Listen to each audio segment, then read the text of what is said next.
With me is my great friend Rexy. Hey, what's up? Whoa.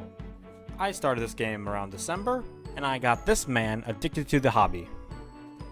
And I'm not sure if he's happy about it either. Telling from the face that he's making right now? Not really. Right now, we're on the 5th Trooper website. It is a great way to build the lists, or battalions, or whatever you want to call them. Things that you bring into battle for the game. Today, we're going to be reviewing it, giving our opinions, how we started it, how somebody got addicted to it. I'm not saying which one. But let's start. I started around Christmas, as quarantine has gotten me very, very bored, and I tried to find a new hobby. This is what happened.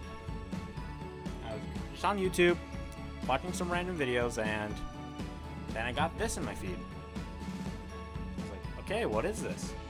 Looked into it. Looked very, very fun. And I bought the core set for Christmas. What comes in the core set is Darth Vader, 2 of these lonely stormtroopers, and a speeder bike. Not that much. Not enough to play a game. But to start collecting your collection. Then we also, with these, you got basic upgrades. You got, for the stormtroopers, you got the DLT-19. Come on, click it. There we go. Then we also got the heavy weapons trooper, which is a rocket launcher. Rocket launcher is built for anti-tank. The other one's built for more anti-infantry. Then on the other side of the core set were the rebels.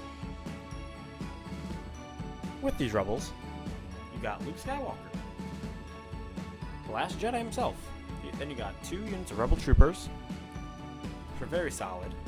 Then you got an AT-RT, which is a Clone Wars era vehicle, which was actually later released for the Clone Wars faction, but that's a few years down the line.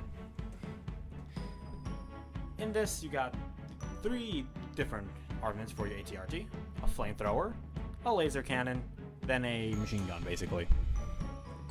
Best way to equip it is machine gun. Then for the rebel troopers, you got the Z6, which is a amazing machine gun. Then you got the Ion Trooper, which is below average at best. Then Luke Skywalker, who's a great hero, a good pretty decent model, and all around fun to play with. Now Rixie, let's kind of hear how you started and what came with your main set. I got into Legion in the springtime, and by then the Clone Wars core set had come out. With that came Obi-Wan Kenobi, 2 Phase 1 clone troopers, and a BARC speeder. The BARC speeder could come with an ion gunner, an RPS, a rocket launcher, or a laser gunner.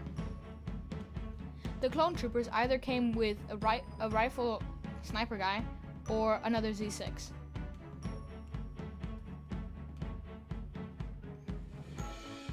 And of course, Obi-Wan Kenobi. And some of his command cards are some of the best memes available. Like, of course, the classic, hello there. Then the receiving phrase at the bottom, General Kenobi. Let's move on to the Separatist faction. Rixie? So, the Separatists came out with Grievous, 2 B1s, and Droidekas. Droidekas are extremely powerful support units. Yes, the clones are no match for Droideka.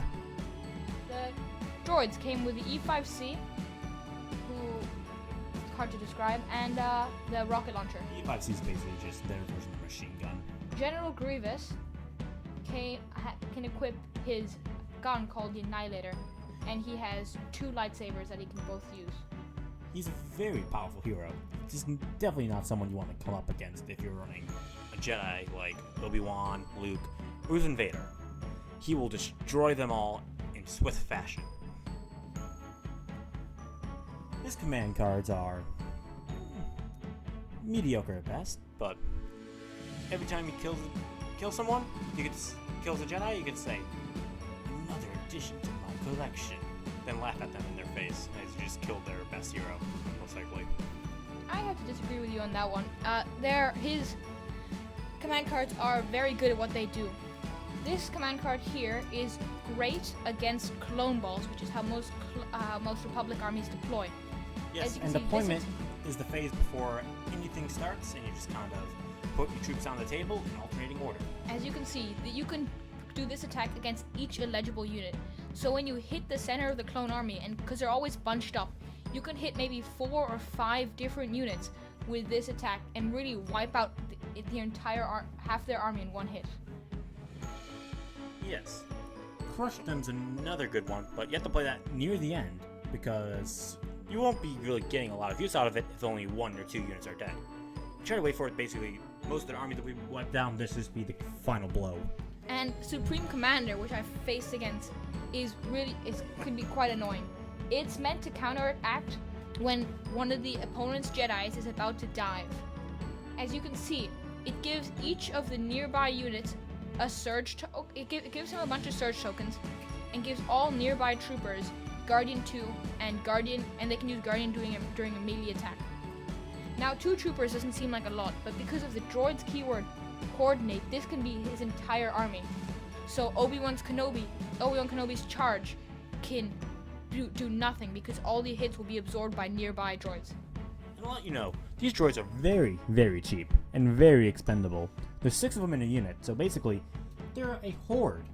There's just so many of them in the field. It doesn't matter if 2 or 3 of them die. You got more. It's quite fun to play as them, and very annoying to play against them. Most separatist armies will usually start something like this. Like, around 4 to 6 is general. Sometimes they want to bring some more droidicas, which are extremely mobile and extremely effective units, or some B2s, which pack a lot of punch into their arm cannons. And short range. You can either use their more close range oriented one, or their longer range rocket launcher, which is extremely good, but honestly I prefer the closer range weapon. Oh, and you just remind me of aggressive tactics. The bane of my existence at this point. On a new release for the Republic, Clone Commander Rex. This is an amazing card, as clones are allowed to share their green tokens with each other. Green tokens are effectively things like aims or dodges. A dodge lets you reroll dice for attack, and an aim lets you reroll dice for attack, and a dodge lets you cancel attack dice. Ah yes, a dodge. You're dodging your own attack. Yeah, so you get to reroll your own attack dice. Very smart. Very smart. Of course, nobody knows the rules exactly. You just have a general basis, and a lot of times, even veteran players get confused on the rules. And trust me, we're not veterans. Okay, I'm going to go through a little bit of my personal faction. The Empire.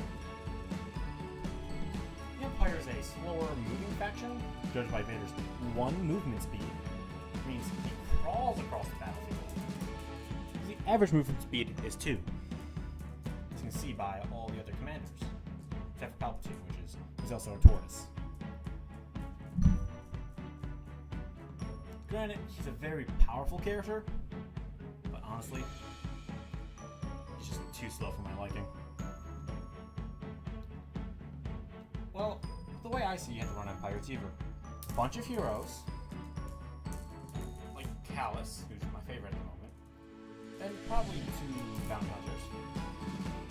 Give them extra victory tokens, which you need to win the game. Whoever has the most victory tokens at the end of the game wins.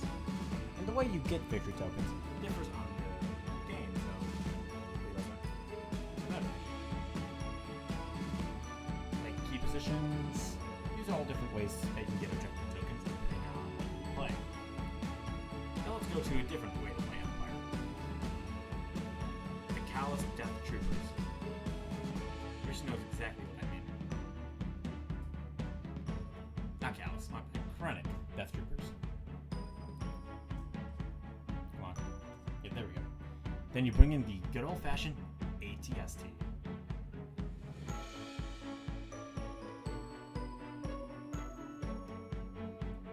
Generally, you would put the twin blaster cannons. You would put the hammer pilot, and you'd put not concrete assembly. My bad, that's what you put on the Death Troopers. Linked targeting array. With that, it basically means you can move and attack, along with always having that aim token. Which makes it very powerful. Or you can just take 2 aim tokens and just slaughter people.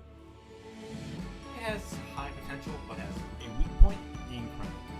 Once he dies, your strategy is basically gone. Rixie knows this firsthand. Yeah, the strategy revolves around Krennic giving orders to the Death Troopers, which they can give to the ATST. By the way, Death Troopers get a free order from Krennic every turn because of the special keyword entourage. You'll also bring an extra one and give them an extra and give them an order token every turn. Very powerful, very nice. And let's bring out snipers. Snipers are an effective unit. Know what they do. Meant to target high priority people like heroes, or let's just say a pesky machine gunner. You don't want to anymore. These guys can just pinpoint them out and roll their attack dice. They have Pierce 1 to show you. It means 1 hit, 1 crit in this case, will automatically kill a guy. 2 hits will automatically kill a guy. It's very nice, but don't expect them to watch it. Killing organs like droids.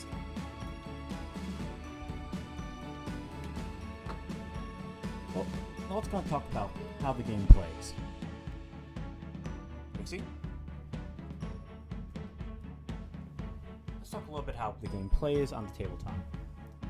It is a tabletop game, which means there's no official board or any official playmats per se. You play it on a table that's generally 6x3 feet, because we're Americans. You use freedom meters. And then, if you want to play like a smaller game, you play it on a 3x3. And Rixie here plays this game a lot more than me because he has somebody to play with. Lucky bastard. Sorry, those are mutant cradles going off, my bad. Somebody touched them. Yeah, that was you. Me? Me? You think me, the most dignified and best YouTuber on YouTube, wait, that's repetitive, would do that? It's also false, but yeah. Whatever. As you can see, he's building a clone list in the background, though. Very scary, but only 9 activations, so could be better. Okay, it's automatically better. I don't like this anymore. Well, we're just gonna give our final reviews for this game, and we'll probably wrap it up. And if this video gets more than 50 views, I'm making a vlog. Remember that. Share that with your friends. Do it. Well, here's my opinion on the game. It's a very long game. It takes around 1 to 2 hours. So if you're going to be playing it, make sure you allocate a lot of time and money, because the core set by itself costs about $100 to do. It may seem like, wow, that's a lot of money, but you're going to get a lot of time out of it. You're going to be painting them, putting them together, making them all look nice. They're getting hours of playtime. So I honestly think it's a great purchase. And, well, I think you should buy it too. If you need any more details, you can ask for another video, or you can just hit me up at mattharshaney@gmail.com. And I repeat, mattharshaney08@gmail.com. And here's my friend Rixie's review. You scared? A little too scared, I see.